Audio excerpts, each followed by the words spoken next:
Hey everyone, I am Neferita. Today I want to share my journey of moving to Tokyo to study at a Japanese language school. This is my first video in English and on this new channel. My English is far from perfect, so please bear with me if there are a lot of mistakes. This is just the beginning and I plan to create a lot more content. So make sure to subscribe and leave comments about what you liked and what you didn't. Let's get started. I flew to Tokyo via Shanghai and the entire trip, including the layover, take about 15 hours. On April 1st, around 4 PM local time, I finally set foot on Japanese soil at Narita airport. Funny enough, two other students, Slava and Erika, were on the same flight. The ticket prices varied a lot. Slava bought his ticket early for about $400. I got mine a week or two later for $600, and Erika, who bought her just a couple of days before the flight, paid $800. So it's always better to plan ahead. After picking up my luggage, I had about 2-hour journey to my dormitory. Beikan dormitory is in the same area as my language school, about a 30 minutes walk away. I lived in Kobe before for 3 months about 2 years ago, also studying at a language school. The dorm there was filthy with tons of cockroaches. Fucking cockroach. So I was pretty nervous when they showed me to my room here. The overall look of the building didn't suggest it would be another nightmare, but it wasn't reassuring either. It looked like a typical Japanese dorm. However, there is a laundry room here for residents, which is nice. In Kobe I had a washing machine in my room, but it was oddly set up.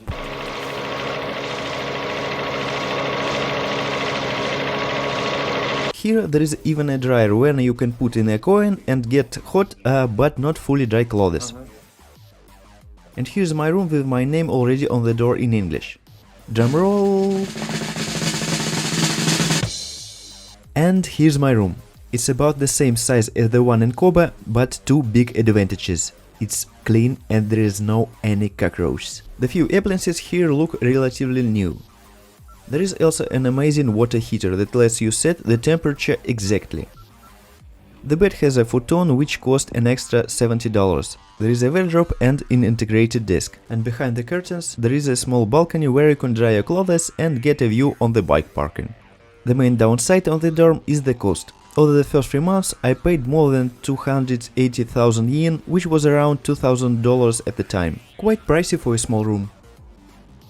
Well, otherwise the dorm is pretty comfy, and aside from the Chinese guy who talks very loudly with his family on Zoom at night, the neighbors are nice. Open the fucking door!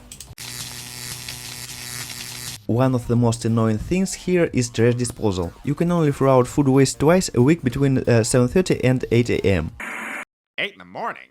Is that like a hard 8, or can I roll in around noon? Imagine doing that if you have classes starting at 1:10 PM, like me.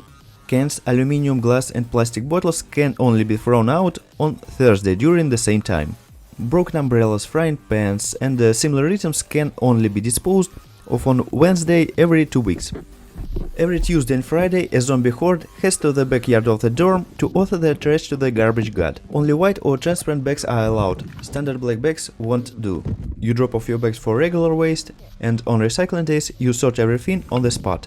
Then you have to state your room number. No other options because the only public bins in the city are for small cans, and dumping trash of someone else's property can lead to hefty fines.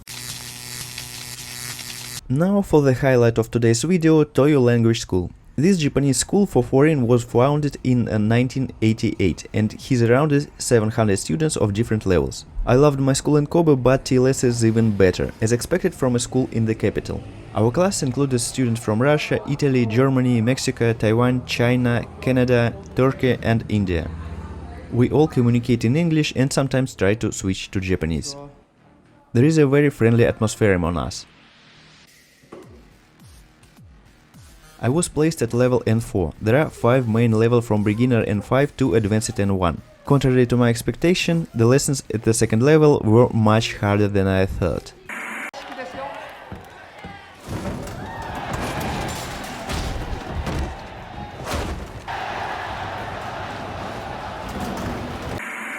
I encountered a lot of kanji that I was apparently supposed to know by now, and gaps in my N5 grammar made me feel quite dumb compared to some classmates who speak Japanese almost fluently. But long hours of studying at home helped me to stay at this level without dropping back to N5. The school is technologically advanced and we use Microsoft Teams for communication outside of class. You can get assignments, submit homework and chat with your teacher. The teachers here are very dedicated and some put a lot of energy into explaining things, like what to do during a dorm fire. A whole massacre? Yeah, massacre!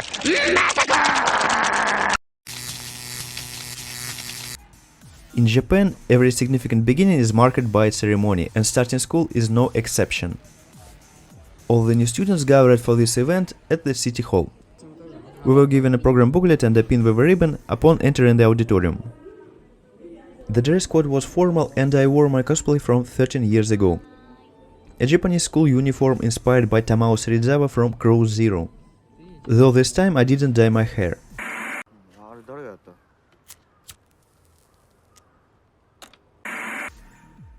Respectable figures from the school and city administration were present at the ceremony. Some students from different countries also gave speeches. At one point, after a speech, a city official performed an amazing piece on a traditional instrument several centuries old. It reminded me of Ghost of Tsushima.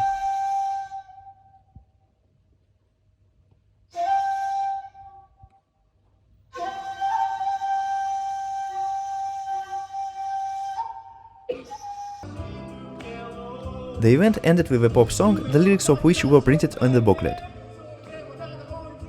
Overall, it was an interesting event.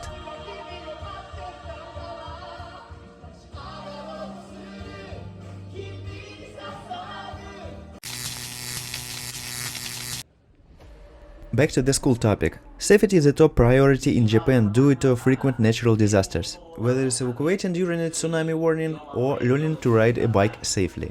Oh yes, my friend from Germany asked me not to show his face, so his role will be played by Christoph Waltz, and I'll just call him Chris, for simplicity. Instead of one lesson, the school administration allocated time for safety drills. We lined up outside the class and went to the park in front of the school, where cops were waiting. Good morning! Oh my... This isn't very nice. Though you may think you're having fun now. Shit, he's fucked up. But they just explained some rules, especially about how to ride a bike correctly. As someone who's ride a bike with beer in one hand and e-cigarette in the other, I was a bit impressed not only by the rules, but also by the fact that you can actually get fined for breaking them in Tokyo. If a bar sees you arrived on a bicycle, they won't serve you alcohol. The next part was fire safety. In group of 5 we approached fire extinguishers, shouted Kajida, it means fire, and dosed the imaginary enemy with water. Chris got so excited that he started spraying before the drill even began.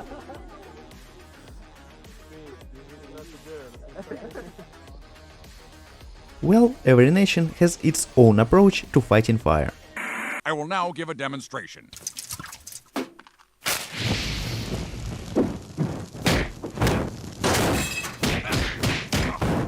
Whoa, scrappy little blaze, huh? Oh my god, the fire's got a gun!